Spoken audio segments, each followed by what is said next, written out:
Hello students, welcome to class 6 geography. इस part में हम आगे कंटिन्यू करेंगे चैप्टर 8। इससे पहले हमने जो 4 मेजर सीजन्स हैं इंडिया के, उसके बारे में पढ़ा। ठीक है, winter season, summer season, rainy season जिसको मानसून सीजन भी बोलते हैं, एंड लास्ट में autumn season of rotating monsoon, या फिर जिसको पतझड़ भी बोला जाता है। इसके बाद हम पढ़ेंगे क्लाइमेट के बारे में अभी, कि क्लाइमेट को कौन कौन से फैक्टर्स अफेक्ट करते हैं। क्लाइमेट क्या होता है? क्लाइमेट एक एवरेज वेदर पैटर्न होता है, जो हमने इससे प्रीवियस वाले पार्ट में पढ़ा था।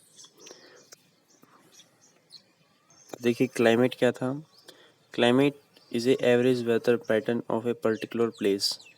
किसी भी एक विशेष जगह का एक एवरेज वेदर पैटर्न, कि कई सालों तक वहाँ पे किस तरीके से वेदर रहता है, मौसम क्या रहता है लगातार, तो उसी पैटर्न को बोला जाता है क्लाइमेट। और वो क्लाइमेट जो है, क्लाइमेट को कौन कौन सी चीज़ें प्रभावित करती हैं। सबसे पहले है लोकेशन। ठीक, लोकेशन उसको प्रभावित करती है क्लाइमेट को, कि वो जगह ठंडी जगह पे स्थित, ठंडे एनवायरनमेंट में स्थित है या फिर गर्म एनवायरनमेंट में स्थित है वो लोकेशन। ठीक है, एल्टीट्यूड भी बहुत ज़्यादा मैटर करता है। एल्टीट्यूड मतलब कि जो सी लेवल है उससे ऊंचाई कितनी है उस जगह की। ठीक है, माउंटेनियस एरिया है या फिर प्लेन है, प्लेटू है, जो भी है। फिर डिस्टेंस फ्रॉम द सी, और समुद्र तट से कितनी दूरी पर है। एंड रिलीफ, रिलीफ का मतलब यहाँ पे टाइप ऑफ लैंड मास, किस तरीके का लैंड मास है। तो ये 4 फैक्टर्स मेजरली क्लाइमेट को प्रभावित करते हैं। Therefore we experience regional difference in the climate of India. और इसलिए हमें, अगर हम रीजनल एक्सपीरियंस करते हैं, अगर हम जगह जगह पे जाएंगे, इंडिया के दूसरे स्टेट्स में जाकर देखेंगे, तो हमें क्लाइमेट में डिफरेंस देखने को मिलेगा। जैसे कि इसमें एग्जांपल भी दिया गया है, Jaisalmer and Bikaner in the desert of Rajasthan are very hot, while Dras and Kargil in Jammu Kashmir are freezing cold. इसमें इतना ज़्यादा वेरिएशन है। जैसे जैसलमेर और बीकानेर है, तो ये राजस्थान के अंदर आते हैं, राजस्थान का जो डेजर्ट है, और बहुत ज़्यादा गर्म है। जबकि द्रास और कारगिल जम्मू कश्मीर में आते हैं, जो बहुत ही ज़्यादा ठंडे हैं, फ्रीजिंग कोल्ड है, जमा देने वाली ठंड होती है वहाँ पे। Coastal places like Mumbai and Kolkata experience moderate climate. जो कोस्टल प्लेसेस होते हैं, जो तटीय क्षेत्र होते हैं, जैसे कि मुंबई और कोलकाता, वहाँ पे क्लाइमेट मॉडरेट रहता है, मध्यम रहता है। They are neither too hot not too cold, ना तो वो ज़्यादा गर्म है ना ही ज़्यादा ठंडे हैं। Being on the coast these places are very humid. तो कोस्ट पे होने के कारण, तटीय क्षेत्र पे होने के कारण, ये जो स्थान है बहुत ही ज़्यादा ह्यूमिड है। ह्यूमिड का मतलब कि यहाँ पे मॉइस्चर, एयर के अंदर मॉइस्चर रहता है, नमी रहती है, ह्यूमिडिटी रहती है।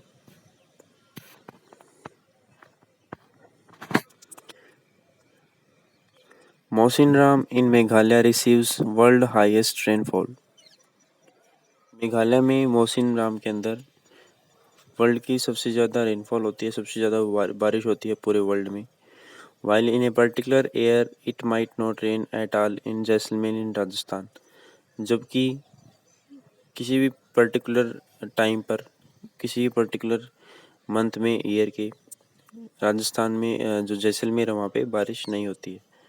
तो इतना देखिए कितना ज़्यादा डिफरेंस है, जबकि ये दोनों हिस्से इंडिया के हैं। ठीक है, मेघालय जो है वो एक ईस्टर्न स्टेट है इंडिया का, और राजस्थान वेस्टर्न स्टेट है। तो ईस्टर्न और वेस्टर्न स्टेट्स में क्लाइमेट का बहुत ही ज़्यादा डिफरेंस हमने देखा भी। ठीक है, मौसिनराम, एक तो मौसिनराम है जहाँ पे वर्ल्ड की सबसे ज़्यादा बारिश होती है, सबसे ज़्यादा रेनफॉल होता है यहाँ पे, जबकि राजस्थान में ना के बराबर ही बारिश होती है। आगे देखिए नेचुरल वेजिटेशन के बारे में पढ़ेंगे। वेजिटेशन का मतलब होता है वनस्पति। ठीक है, प्राकृतिक जो वनस्पति है उसे हम बोलते हैं natural vegetation. So we see a variety of plant life in our surroundings. तो आप अपने चारों तरफ बहुत तरह के प्लांट्स देखते हैं, पेड़ पौधे देखते हैं। So how nice it is to play in this field with green grass. और आपको घास से भी खेलना अच्छा लगता होगा, ठीक है, जो हरी घास होती है, पार्क्स में जो घास होती है। There are also small plants called bushes and shrubs like cactus and flowering plants et cetera. इसके अलावा कुछ छोटे पौधे होते हैं जैसे कि बुशेस होती हैं, ठीक है, झाड़ियाँ होती हैं, और कैक्टस की तरह के पौधे होते हैं जैसे कैक्टस होता है डेजर्ट के अंदर, और कुछ फ्लावरिंग प्लांट्स होते हैं जो जिनके फूल लगते हैं। Besides, there are many tall trees, some with many branches and leaves like neem, mango, or some with stand with few leaves such as palm। तो इसके अलावा कुछ तरह के पेड़ होते हैं जैसे कि टॉल ट्रीज होते हैं, लंबे पेड़ होते हैं, नीम के, मैंगो के, ठीक है। कुछ पेड़ ऐसे भी होते हैं जिनकी कुछ ही थोड़ी बहुत पत्तियाँ होती हैं जैसे कि पाल्म जो ट्री होता है उसके कम लीव्स होती हैं। The grasses shrubs and trees which grow on their own without interference or help from human beings are called natural vegetation। तो जो जो घास या जो shrub है, जो झाड़ियाँ हैं या फिर जो पेड़ हैं, बिना किसी ह्यूमन इंटरफेरेंस के, बिना किसी व्यक्ति की मदद से उगते हैं, बिना किसी की हेल्प से उगते हैं, तो वो क्या कहलाती है? Natural vegetation. ठीक है, ह्यूमन बींग्स का इन्वॉल्वमेंट नहीं होता उसके अंदर, तो अपने आप उगते हैं वो पेड़ पौधे। Do you wonder how this differ from each other. तो ये एक दूसरे से कैसे अलग होती हैं ये vegetation. Different types of natural vegetation are dependent on different climatic conditions among which the amount of rainfall is very important. तो अलग अलग तरह की वेजिटेशन, अलग अलग तरह की वनस्पति, अलग अलग तरह के जो क्लाइमेटिक कंडीशन है, जलवायु परिवर्तन है, उसके ऊपर, जलवायु परिस्थितियां हैं उसके ऊपर निर्भर करती हैं, जिसमें रेनफॉल का जो एक रोल है बहुत ही ज़्यादा इम्पोर्टेंट है। बारिश की बहुत ही बड़ी भूमिका है। Due to varied climatic conditions India has a wide range of natural vegetation. तो इंडिया की हमने पढ़ा कि अभी तक क्लाइमेटिक कंडीशन बहुत ज़्यादा वेरिड है। वेरिड मतलब जिनमें बहुत ज़्यादा बदलाव आता हो।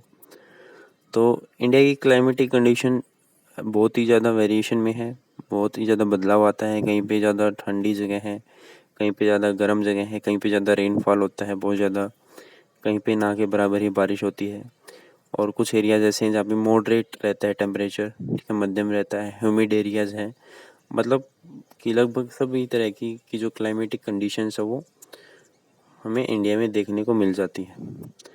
तो इसी के कारण ही, ज़्यादा क्लाइमेटिक कंडीशन होने के कारण ही, इतना ज़्यादा वेरिएशन होने के कारण ही इंडिया में नेचुरल वेजिटेशन की बहुत ही बड़ी रेंज है। जैसे कि जो हिली एरियाज़ हैं वहाँ पे अलग तरह के पेड़ पौधे देखने को मिलेंगे। प्लेन्स में, प्लेट्यूज में अलग अलग तरह की वेजिटेशन होती है, ठीक है। जो कोस्टल एरियाज़ हैं, ठीक है, वहाँ पे पाल्म ट्रीज पाए जाते हैं। तो इसी तरीके से वेजिटेशन में वेरिएशन है, क्लाइमेटिक कंडीशन में वेरिएशन होने के कारण। तो इंडिया की जो वेजिटेशन है वो 5 ग्रुप्स में, 5 टाइप्स में डिवाइड की जा सकती है। सबसे पहली जो टाइप है वो है ट्रॉपिकल एवरग्रीन फॉरेस्ट, ठीक है। उसके बाद tropical deciduous forest, thorny bushes, mountain vegetation and mangrove forest. तो ये पांचों हम टाइप्स एक एक करके पढ़ेंगे अभी। तो सबसे पहली जो टाइप है वो है tropical rain forest.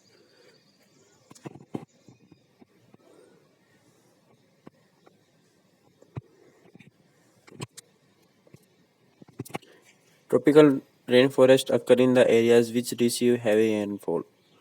Tropical rain forest वहाँ पे होते हैं जहाँ पे हैवी बारिश होती है, ठीक है, बारिश की अमाउंट काफ़ी मात्रा में होती है। They are so dense that sunlight does not reach the ground. और ये फॉरेस्ट या फिर ये जो एरियाज होते हैं रेन फॉरेस्ट, इतने ज़्यादा डेंस होते हैं, इतने ज़्यादा घने होते हैं कि यहाँ पे लाइट भी नहीं पहुँच पाती, सनलाइट भी नहीं पहुँच पाती इसके ग्राउंड तक। Many species of trees are found in this forest which shed their leaves at different times of the year. और अलग अलग तरह की स्पीसीज पाई जाती हैं पेड़ पौधों की यहाँ पे, जो अपनी पत्तियाँ जो है वो अलग अलग समय पे गिराती हैं एक साल में। So therefore they always appear green and are called evergreen forest as you may notice। तो इसलिए ये जो फॉरेस्ट होते हैं हमेशा हरे भरे दिखाई देते हैं, क्योंकि इनके पेड़ जो है वो अलग अलग टाइम पे अपनी पत्तियां गिराते हैं। मान लीजिए एक टाइप के ट्रीज़ ने, ठीक है, किसी पर्टिकुलर टाइम पे किसी एक निश्चित समय में पत्तियां गिरा दी, तो दूसरे तरह के हमें टाइप्स जो है वो ग्रीन दिखाई देंगे, ठीक है। इसी तरीके से ये जब ये ट्रीज़ पत्तियां गिराएंगे तो इन ट्रीज़ की जो है लीव्स आ जाएंगी, पत्तियां आ जाएंगी। तो ये इतनी ज़्यादा स्पीसीज़ होने के कारण, प्लांट्स की स्पीसीज़ होने के कारण, वैरायटी होने के कारण ये फॉरेस्ट हमेशा हरे भरे रहते हैं, एवरग्रीन रहते हैं। और यहाँ पे रेनफॉल की अमाउंट भी ज़्यादा रहती है, ये भी एक मेजर कारण है इसका। Important trees found in this forest are mahogany, ebony, rosewood. तो कुछ इम्पोर्टेंट ट्रीज़ के नाम दिए गए हैं जो इन फॉरेस्ट में पाए जाते हैं, जैसे महोगनी है, एबोनी, रोजवुड है। Andaman Nicobar islands, parts of northern north eastern states and a narrow strip of western slope of the western Ghats are home of this forest. और मोस्टली ये जो फॉरेस्ट हैं वो कहाँ पाए जाते हैं? अंडमान निकोबार आइलैंड्स में पाए जाते हैं, ठीक है। नॉर्थ ईस्टर्न जो स्टेट हमारे उत्तर पूर्वी राज्य हैं, जैसे कि बिहार है उत्तर पूर्वी राज्य, ठीक है। और जो ईस्टर्न स्टेट्स में भी होती है जैसे बारिश, तो जो नैरो स्ट्रिप है वेस्टर्न स्लोप वहाँ पे भी पाए जाते हैं। और जो वेस्टर्न घाट है वहाँ पे भी, जो पश्चिमी जो क्षेत्र है वहाँ पे भी ये फॉरेस्ट पाए जाते हैं। आगे देखिए ट्रॉपिकल डेसिडियस फॉरेस्ट। डेसिडियस का मतलब होता है पतझड़, तो ये पतझड़ वन होते हैं। In a large part of our country we have this type of forest. तो हमारे देश के बड़े हिस्से में हमें इस तरह की फॉरेस्ट देखने को मिलते हैं। These forest are also called monsoon forest. और इन फॉरेस्ट को मानसून फॉरेस्ट कहा जाता है क्योंकि मानसून आने पर ही ये हरे भरे रहते हैं। दे आर लेस डेंस, इतने ज़्यादा डेंस नहीं होते, इतने ज़्यादा गहरे नहीं होते। They shed their leaves at a particular time of the year. ये अपनी पत्तियाँ एक निश्चित समय पे गिराते हैं एक साल में। इम्पोर्टेंट ट्रीज़ जो हैं वो डेसिडियस फॉरेस्ट के वो हैं साल, टीक, पीपल, नीम, शीशम, ठीक है। ये इनकी इम्पोर्टेंट ट्रीज़ हैं जो एक पर्टिकुलर टाइम पे एक समय आने पर अपनी पत्तियाँ गिरा देते हैं। दे आर फाउंड इन मध्य प्रदेश, मध्य प्रदेश में, उत्तर प्रदेश, बिहार, झारखंड, छत्तीसगढ़, उड़ीसा और जो दूसरे पार्ट है महाराष्ट्र के, ठीक है, वहाँ पे पाए जाते हैं ये ट्रीज़। नेक्स्ट हमारी थर्ड टाइप थोर्नी बुशिज, ठीक है। थोर्नी का मतलब है यहाँ पे कांटेदार जो झाड़ियाँ होती हैं उन्हें बोलते हैं thorny bushes. So this type of vegetation is found in dry areas of the country. इस तरीके की जो वेजिटेशन होती है वनस्पति, वो देश के सूखे जो इलाके हैं वहाँ पे पाई जाती है, जैसे कि थार डेजर्ट है राजस्थान के अंदर, तो ड्राई एरिया है वहाँ पे इस तरीके की वेजिटेशन पाई जाती है। इनकी जो लीव्स होती हैं वो किस फॉर्म में होती है? स्पाइन्स की फॉर्म में। स्पाइन क्या होते हैं? कांटे, ठीक है। तो स्पाइन की फॉर्म में इनके कांटे इनकी लीव्स होती हैं। और इसलिए ये स्पाइन की फॉर्म में इसलिए होती हैं क्योंकि पानी का जो लॉस हो ज़्यादा से ज़्यादा कम किया जा सके, ठीक है। पानी जो है ट्रांसपिरेशन ना हो, ठीक है, पत्तियों से पानी वेपोरेट ना हो, तो इसीलिए इनकी जो लीव्स हैं वो कांटों की फॉर्म में होती हैं, जो जिससे बहुत ही कम ज़्यादा ट्रांसपेरेंट हो पाता है पानी, और प्लांट जो हो पानी अपना रिटेन कर पाता है। जैसे कि इसमें एक एग्जांपल दिया गया है, कैक्टस, खैर, बबूल, कीकर are important and are found in this states of Rajasthan, Punjab, Haryana, eastern slopes of western Ghats and the Gujarat. तो ये जो ट्रीज़ हैं, ये जो बोल सकते हैं थॉर्नी बुशीज जिनको बोलेंगे, ठीक, कांटेदार जो झाड़ियाँ होती हैं वो राजस्थान में पाई जाती हैं, पंजाब, हरियाणा। ठीक है। पूर्वी जो स्लोप है, स्लोप क्या होता है? स्लोप जो ढलान होती है एक तरीके से, और जो पश्चिमी घाट हैं गुजरात के, वहाँ पे पाई जाती है। तो आगे हमारे दो पार्ट और रह गए। ठीक है, माउंटेन वेजिटेशन और लास्ट जो हमारा मैंग्रोव फॉरेस्ट। तो इसको हम आगे नेक्स्ट पार्ट में कंप्लीट करेंगे।